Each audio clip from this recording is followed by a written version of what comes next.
إن هذا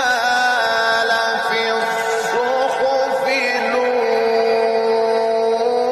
الأولى صحف إبراهيم وموسى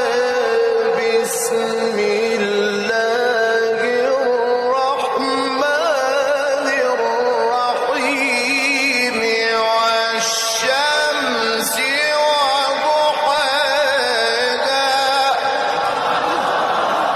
والشمس